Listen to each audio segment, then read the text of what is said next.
Let's bring in Senator Tom Cotton. Senator, we got so many different things to talk to you about. But first things first, on this Twitter revelation, we knew about the shadow ban and couldn't get confirmation. What is your takeaway from what we hear about the suppression of Dan Bongino, Charlie Kirk, and others? Well, Brian, as you said, I think it just confirms what we all knew was happening, that Twitter had engaged in censorship and shadow banning and blacklisting of center-right voices across America. It looks like they particularly had it in for anyone affiliated with Fox News, as you mentioned, Dan Bongino and Charlie Kirk. Also, Jay Bhattacharya, a Stanford Medical School professor who dissented from the left's party line on the coronavirus lockdowns and policies, who often appeared on this network. But it gets to a deeper point, which is that the progressive left in America simply no longer believes in the principles of free speech and free inquiry and open debate. They rely instead on censorship and shadow banning and blacklists.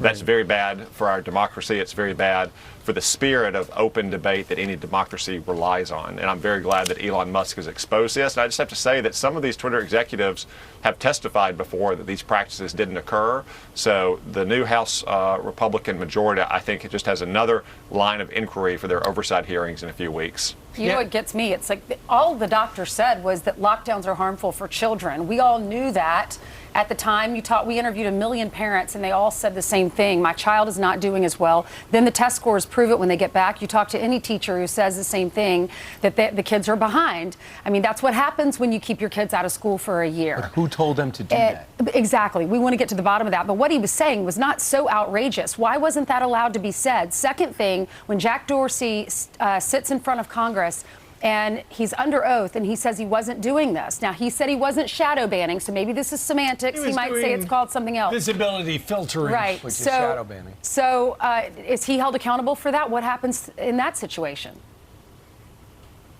Yeah, Ainsley, I think our friend Jim Jordan, the new chairman of the House Judiciary Committee, just got another line of inquiry added to his long line of inquiries for the oversight that needs to be conducted on the administration and on their allies in corporate America. Another thing I want to point out is, I mean, Twitter is not a small company. It is remarkable that this was happening, and you had executives lying in public, in some cases misleading the public under oath, and not a single person in Twitter spoke out, went to a newspaper or another website, went to the government, went to a representative in Congress to be a whistleblower and say what was happening. It just goes to show how monolithically left-wing these companies are. Absolutely, and we wouldn't know any of it had Elon Musk not bought the whole joint for $40 billion, but now it's being laid bare. Something else we wanted to talk to you about, another jaw-dropping development over in the last hour and 15 minutes, and that is one of your colleagues in the U.S. Senate, Kirsten Sinema, no longer is a Democrat. She is now registered as an independent. The big question is whether or not she would caucus or meet with the Republicans or Democrats. If she met with your side, it would help you. You'd be back to 50-50.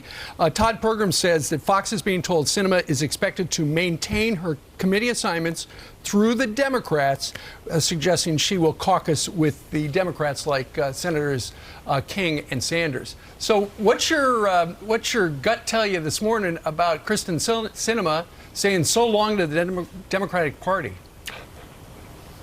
Well, it's a reflection on the Democratic Party and just how extreme and left-wing it's become in recent years. They've essentially drummed Kirsten Sinema out of their party. Look, we don't agree on many issues, but I've told her over the last few years that if she wanted to dip a toe in the Republican Party's pool, we'd be happy to have her jump in with us as well. I don't know. I haven't talked to her this morning since this news has been breaking. I knew this was something that might happen, but I would just tell her that if she wants to come over and join us, we'd be happy to welcome her into our party. We're a big tent party. We have everyone from Susan Collins to Ted Cruz in the Senate with us. The Democrats, let's just say, don't have that degree of diverse viewpoints and don't welcome people who dissent from their party line, kind of like we saw in the Twitter story as well. Yeah. They simply do not brook any dissent from their party line. But we'd be glad to welcome Senator Sinema into our ranks. So it caught us by surprise this morning. This interview was recorded last night. She gave a 45-minute interview to Politico saying this Titanic news. Listen. I know some people might be a little bit surprised by this, but actually I think it makes a lot of sense. You know, a growing number of Arizonans and people like me just don't feel like we fit neatly into one party's box or the other.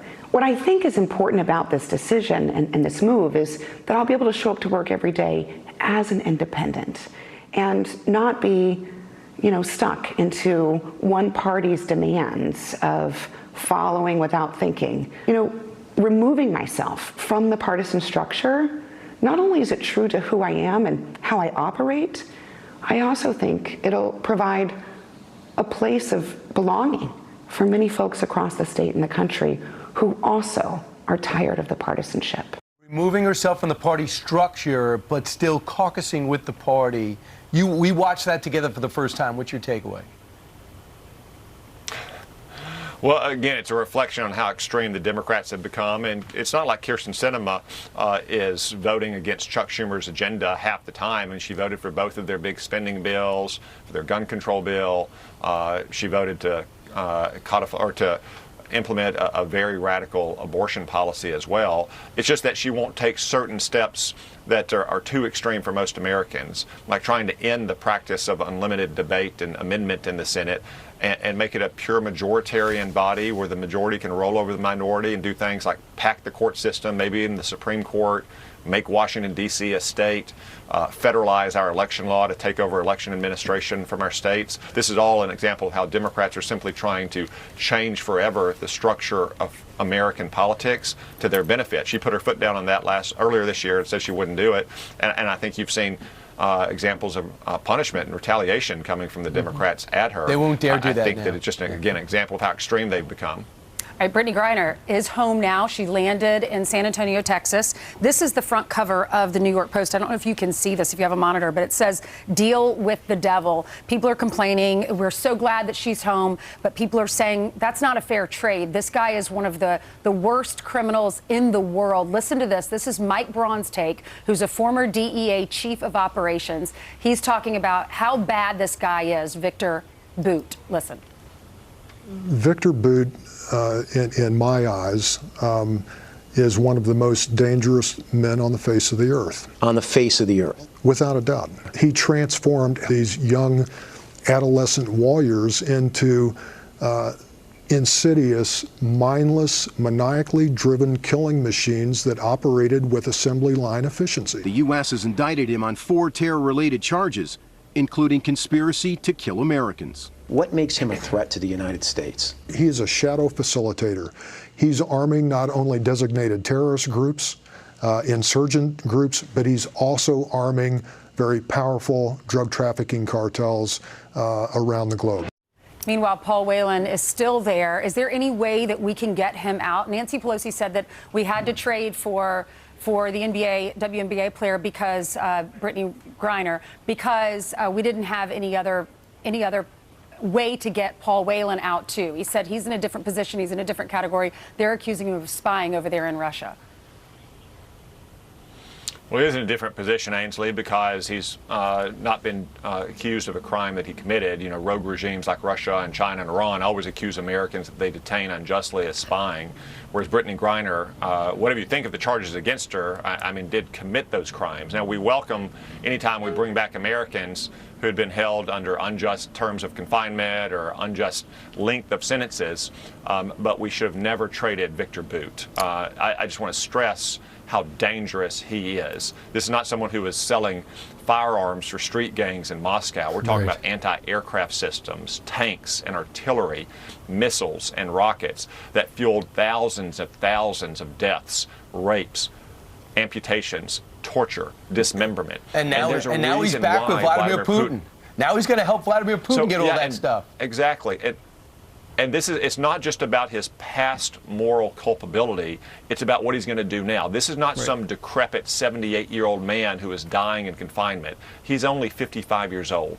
Vladimir Putin has wanted him out for a decade, but he's gotten even more insistent over the last year as he's gone to war in Ukraine, a war that is increasingly supported by paramilitary groups, private security firms, and warlords in Ukraine. Why do we think Vladimir Putin held Brittney Griner, sentenced her such a long term earlier this year because he realized that he could use her as leverage against Joe Biden to get back one of the world's most dangerous men that he could then unleash against the United States and our allies all around the world. We should have never released Victor Bout. It was a dangerous concession to Vladimir Putin, and it will set a dangerous precedent going forward. Well, it's great that she is back home in San Antonio. We just hope that Brittney Griner now takes up the case of Paul Whelan so that nobody ever forgets about him, as so many did for her. Yeah, a Marine went over there for a wedding. I know. Senator, thank you very much for joining us on this very busy Friday morning. Thank you all.